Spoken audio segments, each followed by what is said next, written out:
It is Wednesday, May 13. Welcome to CGN News. 5 bodies were found in 2 shallow graves in the Washington Gardens area in St. Andrew, Jamaica. Police on the scene reported that the bodies, wrapped in plastic, appeared to be in an advanced state of decomposition. Last evening, cadaver dogs and detectives from the Scene of Crime unit were still combing the area.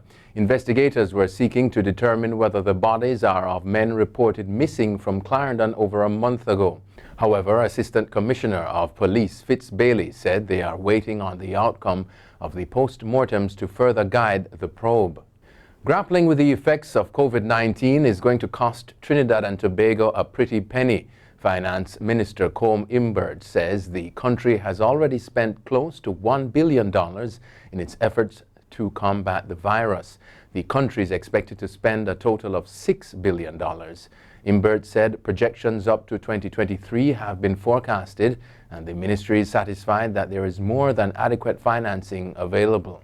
Following a review of the recount process, the Guyana Elections Commission's GCOM yesterday approached the National COVID-19 Task Force for advice on increasing both the number of workstations and the number of working hours for the national recount. Currently, the recount is being executed at 10 workstations at the Arthur Chung Conference Center.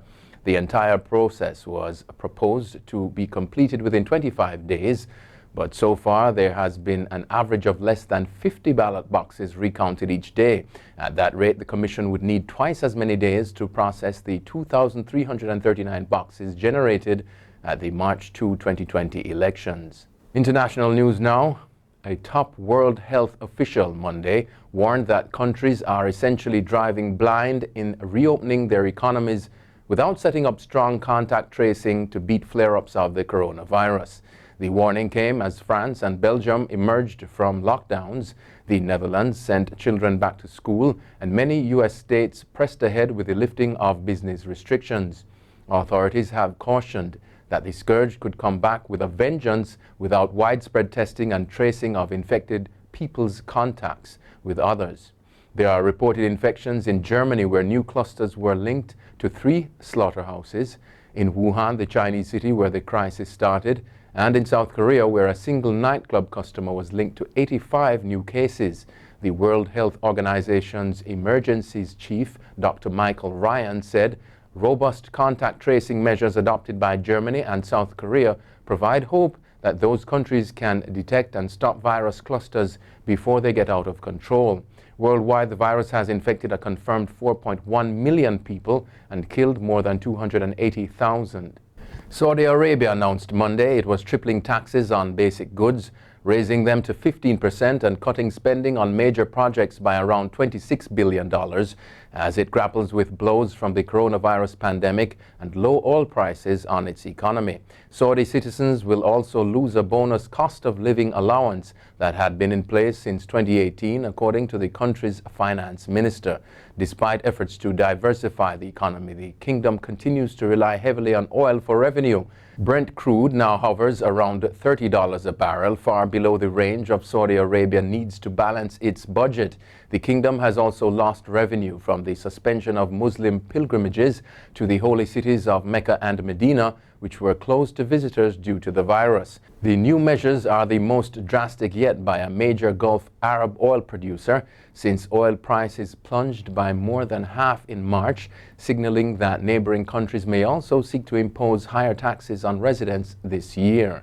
China suspended punitive tariffs on more U.S. goods, including radar equipment for aviation, Tuesday, amid pressure from President Donald Trump to buy more imports as part of a truce in their trade war. The Ministry of Finance said tariff increases on 79 types of goods, including radar sets, disinfectant, and rare earth minerals, would be suspended for 1 year starting May 19. Washington agreed in January to cancel additional tariff hikes, and Beijing committed to buy more American farm products. Trump threatened May 3 to terminate the agreement if China fails to buy more American goods. China resumed purchases of American soybeans but has yet to confirm the size of its commitment.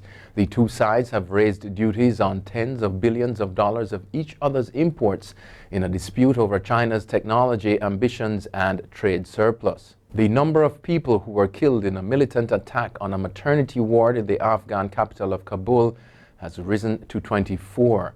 Mothers, newborn babies and nurses were among the victims. At least 16 people were injured, the health ministry said. Afghan special forces rescued 100 women and children, including 3 foreigners. The 3 attackers who reportedly had gained access dressed as police officers were all killed by security personnel after a battle lasting hours. Images from the scene showed soldiers carrying newborn babies swaddled in blood-stained blankets to safety. It is not clear who carried out the attack at the Dashti-Barchi hospital in Kabul, and the Taliban have denied any involvement.